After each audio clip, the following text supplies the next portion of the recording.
One of the questions that often gets asked of me and I run into on a frequent basis is the question about the Midrash. Like, it doesn't take you very many episodes into the podcast before you're confronting Midrash, realizing how relevant it is, at least to the conversation that we're having and the hermeneutic that we're using, and you're wanting to know more and you're wanting to dive in. And so people write me all the time, sending me messages, emails, and they're saying, Marty, how do I start? Where do I go to study the Midrash? Well, studying the Midrash is not nearly that simple, and until very recently, it was in a lot of ways, it was not that accessible. It was almost impossible to really answer that question. The Midrash is it's not just a book. The Midrash is a complex library of resources. It's an intricate web of different texts that form Jewish tradition, and for centuries and centuries, much of it was oral. It was an oral tradition. It is oral tradition, and eventually they did write down that oral tradition, and eventually at least some of that tradition was even canonized within the Jewish world. So it did end up in written form, but we're talking about a massive library of texts. The Midrash, and Midrash is one of those terms that can be used in lots of different ways. It can be kind of loosely defined. Midrash can just be a flippant term of, just Midrash. It's a story about the text. I can tell a Midrash. You can tell a Midrash. Now, it's not Midrash with a capital M, but it's Midrash. But then there's like the Midrash. And then you have to define which part of the Midrash you're talking about. But there's actually an actual body of work that's a part of the Midrash. Now, there are parts of the Midrash that you may even be familiar with. Beginning of the 2nd century, there was a canonization. They wrote down and canonized what's known as the Mishnah. The Mishnah. Now, the Mishnah was actually very present during the days of Jesus. So 100 years prior to its being written down and canonized, the Mishnah is in place. We don't know where it starts. We don't know how much of it is in play.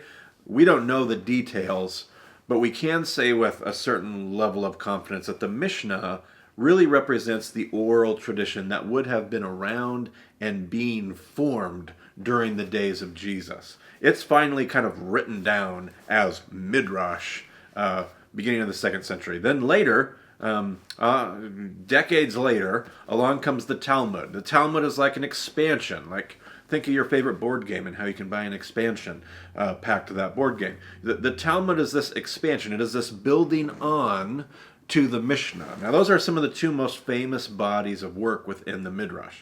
So you have your Hebrew scriptures, you have the Tanakh, but then you have the Mishnah and the Talmud. But then there are all these other pieces that get added in. And then there's the official rabbinic commentary, things like Genesis Rabbah, which is Genesis Rabbah is the collection of rabbinic commentary, authorized rabbinic commentary surrounding the book of Genesis. And every single book has different authorized commentary surrounding it. And so the Midrash is this gigantic, huge, like the library you see behind me. It's an entire library of sources that has been put together throughout the ages, some of them more modern, some of them more ancient, but it's a huge, complex web of texts. So when people write me and they say, hey, how do I study the Midrash? People don't often realize what they're asking. And again, until very recently, there was really no way. I didn't learn the Midrash by studying the Midrash. I learned the Midrash really in the way that it used to be learned, which was through oral transmission. I only knew, as of 5 years ago even, I only knew the bits and pieces of Midrash that had been taught to me from teachers or rabbis from online academies or places that I had run into rabbinic teaching where they had shared the Midrash with me.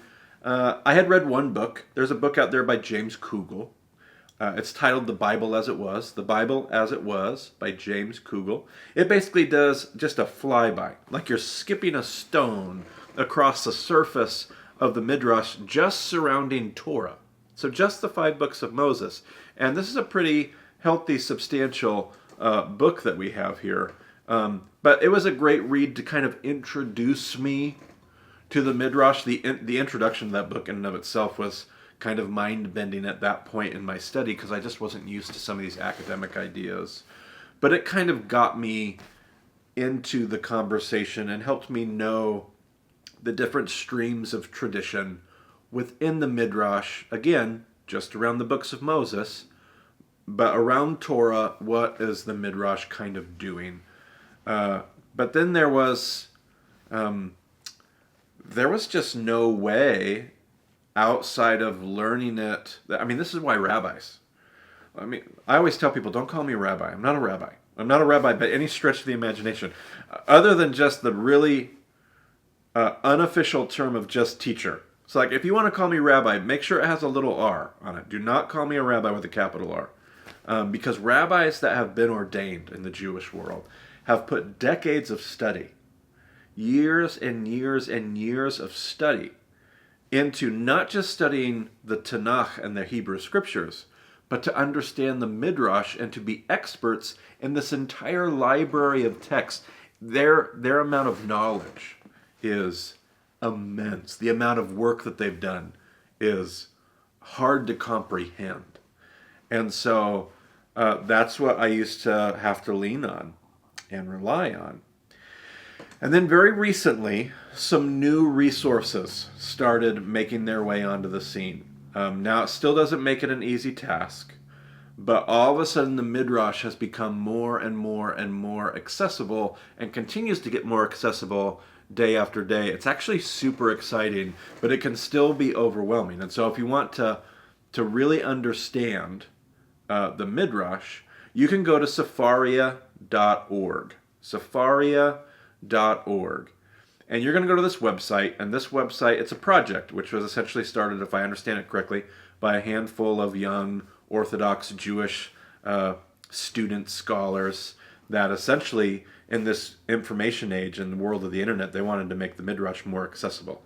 And I kind of love that. From a Christian history perspective, it makes me think of people like, not just the Reformation and Martin Luther, but guys like John Wycliffe and these folks that were dedicated to translating the Word of God and making it more accessible to the common person. From a Jewish perspective, I feel like the Sefaria Project is in a lot of ways trying to do that. Now, over time, they are translating. I mean, one of the other problems, listen, and on top of everything else, until very recently, the Midrash was mostly in Hebrew or some other foreign language, but mostly Hebrew. You didn't have Midrashic sources in the English.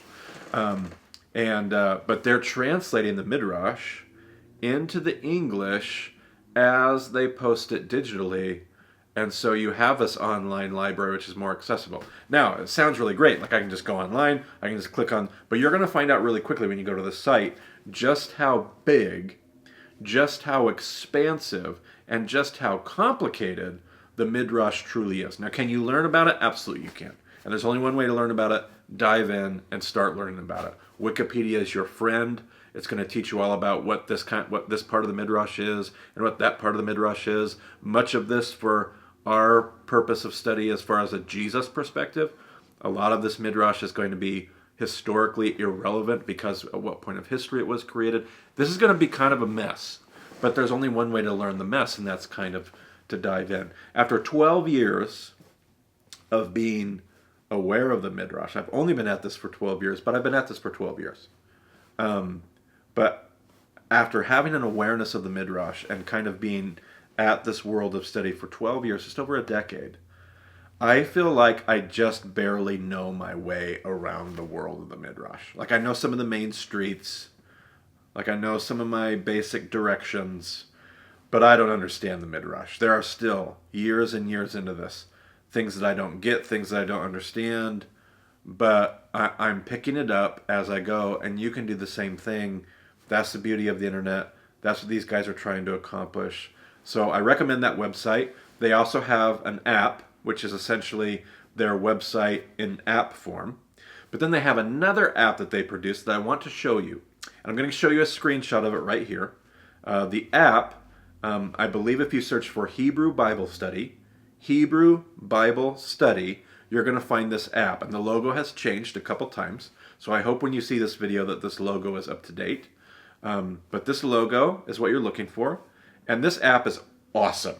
Because what's going to happen when you get into this app is it's got your its home screen's going to have its daily Jewish calendar. You know, what's your daily portion? What's the weekly parasha reading? What are all the relevant readings from the Jewish world? But then you can get into just the text itself. And let's say you're reading in the book of Genesis, and you're reading the story of Isaac going, Eleazar going to get Isaac's wife Rivka. So he goes to Laban's house, and you're reading this text, and you want to know, you come across this verse, and you want to know, what is the Midrash surrounding this verse? This is somewhat oversimplified, but it does make this little journey a whole lot easier. You go to that verse, you click on that verse, and this app opens up all kinds of different layers of first of all, you have the actual commentary, the rabbinic commentary surrounding this passage. You have the actual Midrash surrounding this passage. You have other different kinds of authorized and unauthorized commentary from different points of history surrounding this passage. It becomes a wonderfully helpful tool. Is it easy to read? Not necessarily. Is it easy to make sense of? Not always. But man, is it a massive, massive step in. I just find this app so helpful when I'm studying the Old Testament and some Bible study. You'll find me in this app all the time looking at all of the rabbinic commentary and Midrash that surrounds a passage. And there are treasures buried everywhere. I get so excited. So there are resources. There's books. Again, The Bible as It Was by James Kugel. There are other resources, but that's the one that I like to recommend that kind of introduces you to the concept. It's a good place to start. I recommend starting there. And then there are other sources. You have Sepharia as far as what I'm going to call kind of your blanket database. The way to find, some of it's still in Hebrew. Much of it is getting translated into English. That's excellent. And then you also, you'll have your other sites. There's going to be sites on the internet that you're just going to learn to trust for whatever reason, and they're going to become your favorites. For me, the Jewish Women's Archive. The Jewish Women's Archive, JWA, it has just some of the best